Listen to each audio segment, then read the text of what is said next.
38 ഡിഗ്രിയും പത്തനംതിട്ട, ആലപ്പുഴ, എറണാകുളം, തൃശൂർ, മലപ്പുറം, കോഴിക്കോട്, കണ്ണൂർ, കാസർഗോഡ് ജില്ലകളിൽ 37 ഡിഗ്രിയായും താപനില ഉയരുകയാണ്. തിരുവനന്തപുരത്ത് 36 ഡിഗ്രിയാണ് താപനില.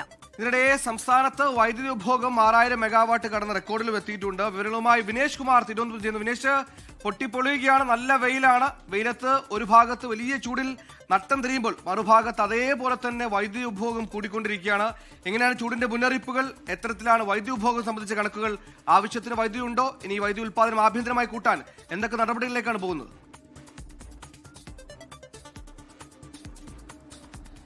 സുഹൈൽ, രസ്ന, ഏറ്റവും ദുസ്സഹമായ അവസ്ഥയിലേക്കാണ് ഇപ്പോൾ താപം പോയിക്കൊണ്ടിരിക്കുന്നത്. കാരണം പുറത്തിറങ്ങാൻ ആവാത്ത അവസ്ഥയിലേക്ക് ചൂട് കടുത്തുകൊണ്ടിരിക്കുന്നു എന്നുള്ളതാണ് നമുക്കിതിനകത്ത് എടുത്തു പറയേണ്ട ഒരു കാര്യം. ഏറ്റവും കൂടുതൽ സംസ്ഥാനത്ത് ഏറ്റവും കൂടുതൽ പാലക്കാട് ജില്ലയിലാണ് 40 ഡിഗ്രി കഴിഞ്ഞിരിക്കുന്നു. നമുക്കറിയാം 2024 43 ഡിഗ്രി വരെ പാലക്കാട് ചൂട് വർദ്ധിച്ചത് നമ്മൾ കണ്ടതാണ്. അതിഭീകരമായ ഒരു അവസ്ഥയായിരുന്നു. അതേ അവസ്ഥയിലേക്ക് തന്നെ കാര്യങ്ങൾ പോകുന്നുണ്ട്. പിന്നെ മറ്റൊന്ന് കൊല്ലത്താണ്. കൊല്ലത്ത് 38 ഡിഗ്രിയാണുള്ളത്.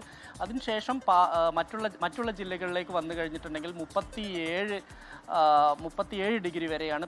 അതിൽ തിരുവനന്തപുരം മാത്രമാണ് 36 വരുന്നത്. അതിനുശേഷം വയനാട്, ഇടുക്കി ജില്ലകളിൽ മാത്രമാണ് നമുക്കൊരു ആശ്വാസം എന്ന് പറയാനുള്ളത്.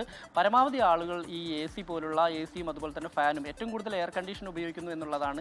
ഇത് തന്നെയാണ് വൈദ്യുതി ഉപഭോഗം വർദ്ധിക്കാനുള്ള കാരണം. ആദ്യമായാണ് 6000 മെഗാവാട്ടിൽ കൂടുതൽ വൈദ്യുതി ഉപഭോഗത്തിലേക്ക് കടക്കുന്നത്. അത് ഇന്നലെ രാത്രി വരെയുള്ള കണക്കാണ്. അതായത് 112.52 ദശലക്ഷം യൂണിറ്റ് വൈദ്യുതി ഇതിനകം തന്നെ ഇന്നലെ മാത്രം ഉപയോഗിച്ച് കഴിഞ്ഞിരിക്കുന്നു എന്നുള്ളതാണ് KSEB-യിൽ നിന്ന് നമുക്ക് അറിയാൻ കഴിഞ്ഞിരിക്കുന്നത്. എന്തായാലും വൈദ്യുതി ഉപയോഗം വൈദ്യുതിയുമായി ബന്ധപ്പെട്ടുകൊണ്ടുള്ള കാര്യത്തിൽ KSEB ഒരു ആശങ്കയിലാണ് എന്ന് തന്നെ പറയേണ്ടിയിരിക്കുന്നു. കാരണം ഇങ്ങനെ ഉപഭോഗം വർദ്ധിച്ചു കഴിഞ്ഞിട്ടുണ്ടെങ്കിൽ എവിടെ എത്തും എന്നുള്ള കാര്യത്തിൽ ഒന്നും പറയാൻ കഴിയില്ല. എന്തായാലും ശക്തമായ വേനൽമഴ മാത്രമാണ് ഇത് മറികടക്കാൻ പറ്റുക. അല്ലെങ്കിൽ വീണ്ടും വൈദ്യുതി അങ്ങനെ ഒരു മഴയ്ക്ക് സാധ്യത എവിടെയെങ്കിലും കാലാവസ്ഥ വകുപ്പ് പറയുന്നുണ്ടോ? ഇത്തിരി തുള്ളി എവിടെയെങ്കിലും പെയ്യാൻ സാധ്യതയുണ്ടോ?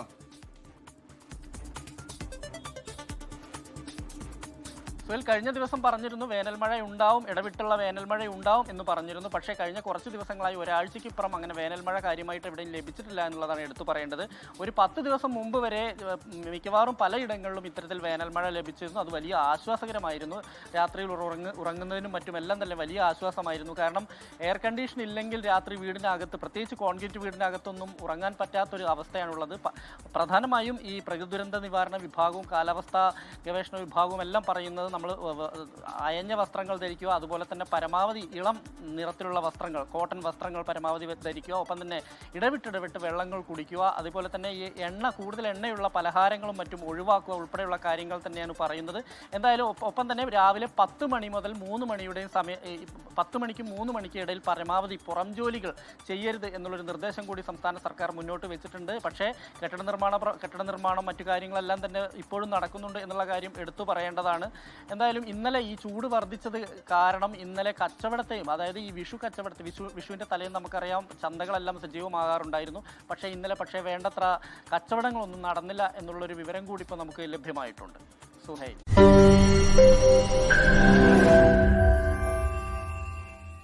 ലോകത്തെവിടെയായാലും ഏത് സമയത്തും 24 വാർത്തകളും ഓഗ്മെന്റഡ് റിയാലിറ്റി പാക്കേജുകളും എക്സ്പ്ലെയിനറുകളും വിശദമായി കാണാൻ ഞങ്ങളുടെ YouTube ചാനൽ നിങ്ങൾക്ക് സബ്സ്ക്രൈബ് ചെയ്യാം.